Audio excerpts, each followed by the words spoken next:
What is up guys, DJ Kev here back at it again with another unboxing video. With all of the new controllers coming out lately, today we're going to unbox the infamous Rev7. Let's go.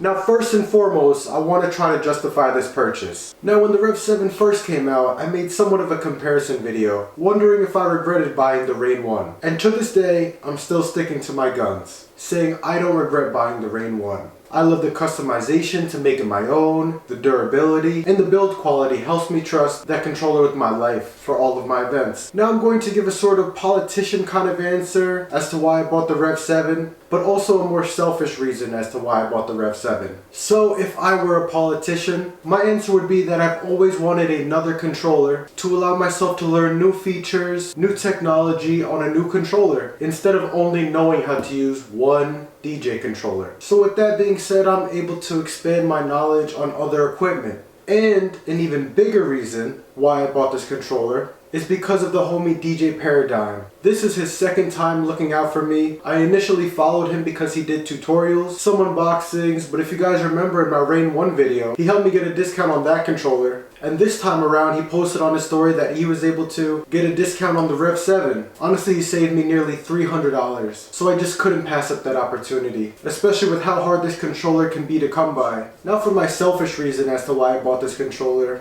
Guys, I am just so embarrassingly lazy to take my Rane 1 out of its flight case, bring it all the way upstairs to my office, plop it on the table, connect it to all the cables, wires for when I'm streaming. It really just became a nuisance to me, and yes, very lazy. It obviously cost me a pretty penny just because of how lazy I am. But because I wasn't willing to continue to take my Rane 1 out of its flight case, drag it all the way upstairs, I just really haven't been practicing for my events, my bar gigs, and I haven't been able to practice scratching either.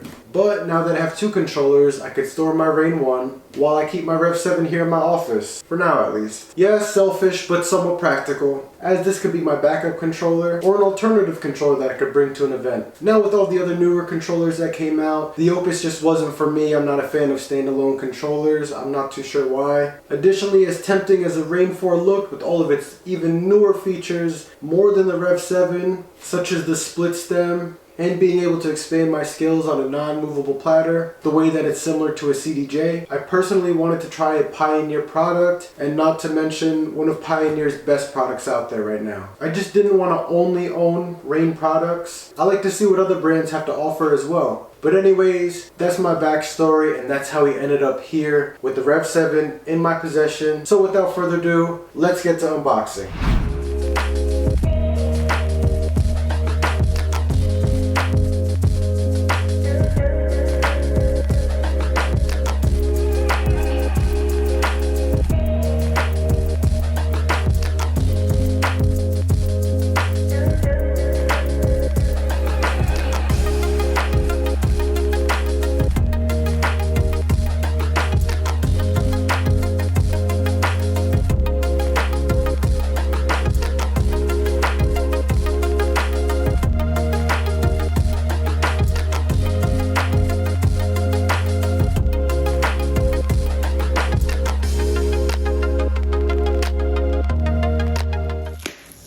Alright, the big reveal.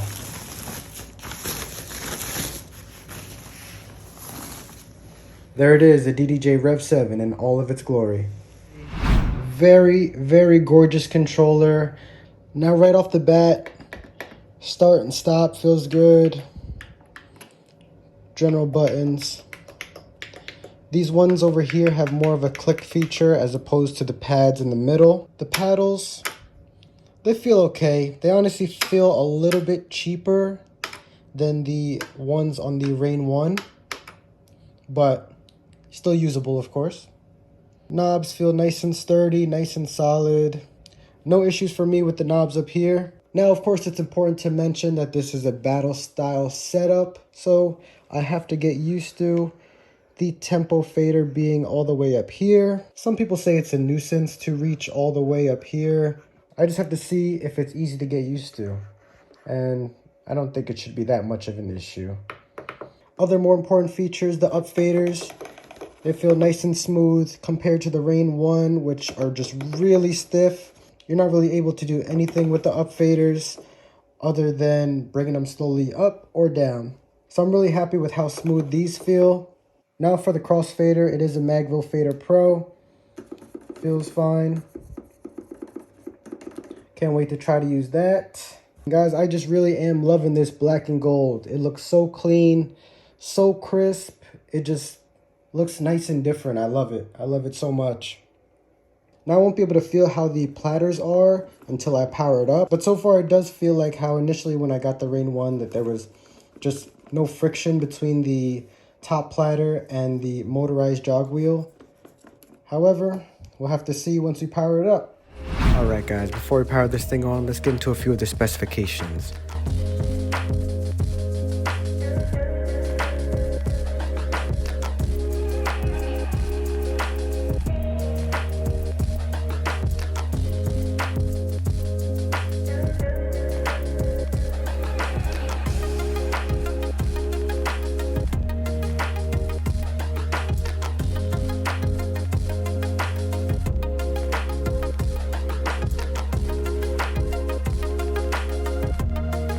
Alright guys, so we're back on track. Once I powered this on, it did say no audio driver. I googled it, and of course Nick Spinelli came up and offered a quick and easy solution, so that's finally all fixed. Now one thing I didn't want to mention until I powered this thing on was the fact that yes, these moving platters have their own screen, have the waveform right here on the platter. Not only do they have deck 1, but also deck 2 here on the other side, something I thought was really cool and couldn't wait to have. Here's also a quick run through of some of the onboard effects, which I'm very happy to have. They sound super nice compared to the Rane 1. You have your echo.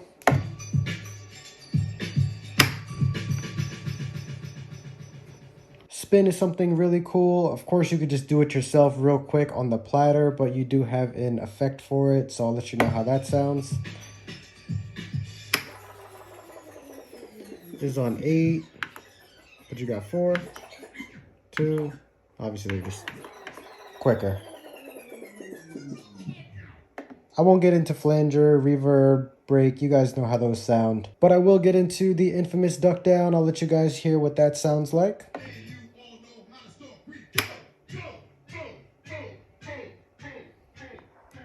That's on 1.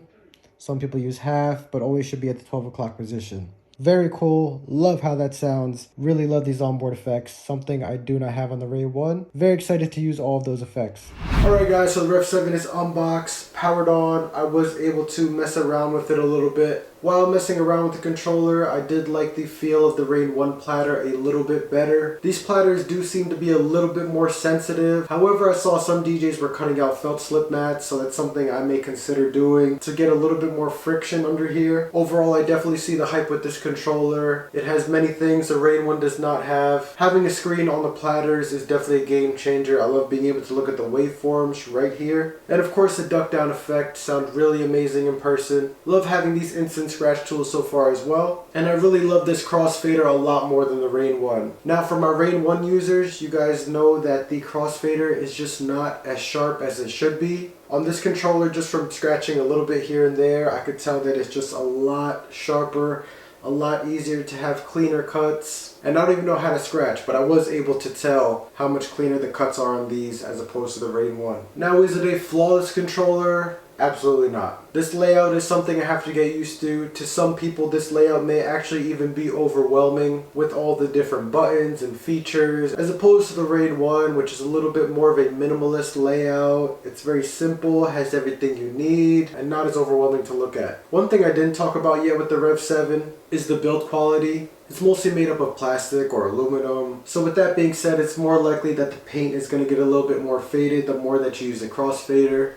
I will say it's not as heavy as the Rane 1, but still is somewhat heavy because of the motorized platters. So again, overall, I am very happy with this purchase. I'm very happy with this controller and all of its new features. I'm very excited to use and learn all of them. And as mentioned before, I'll be able to practice more often. I'll be able to stream more often without having to set up and break down like I had to do with my Rane 1. So definitely make sure to follow me on Twitch at KO Productions NJ. And even though, yes, I did get a brand new controller, I won't be taking this out right away. And as much as I'm excited to have this new controller, it will take me a bit to bring it out to an event or to the bar, because it'll take me some time to get used to this layout, all of its new features. I want to be able to use this controller to its fullest potential before bringing it out. So I'm most definitely not chucking my Rane 1 out the window. My Rane 1 will still be my go-to controller for my private events, gigs at the bar. Now in the upcoming months that may change to maybe 50-50, bringing the Rev7 or bringing the Rane 1. But regardless, I definitely need to get acquainted to this new setup, and learning these new features may take some time. So is the Rev7 still worth it in 2023? Of course, why wouldn't it be? It's only a year old. The new features on here are still holding up. I can MIDI map stems just like I did on my Rane 1. So as a Rane 1 user, I definitely recommend considering the Rev7 depending on what style you're into. Whether it's the minimalistic look of the Rane 1, the better build quality, just having everything you need in one controller, and of course it being a little bit cheaper compared to the Rev7. Or if you do like new features but you don't like moving platters, the Rane 4 is a great choice right now as well. But again, if you're okay with this type of layout, or if you're considering getting into turntables, or you do like turntables but you just like the fact that you could have everything all in one controller, then I believe the Rev7 is for you. So let me know in the comments below what you would rather have. As always guys, make sure to like, comment, and subscribe to continue to support this channel. Thank you guys so much for 1,000 subscribers. I really appreciate all of you. Anyone that's still watching from day one, I appreciate you so much. Also, if you want to follow me on Instagram, you'll be able to see more current updates of what I'm up to in the DJ world. As you know, my name is DJ Kev, and I'm out of here guys.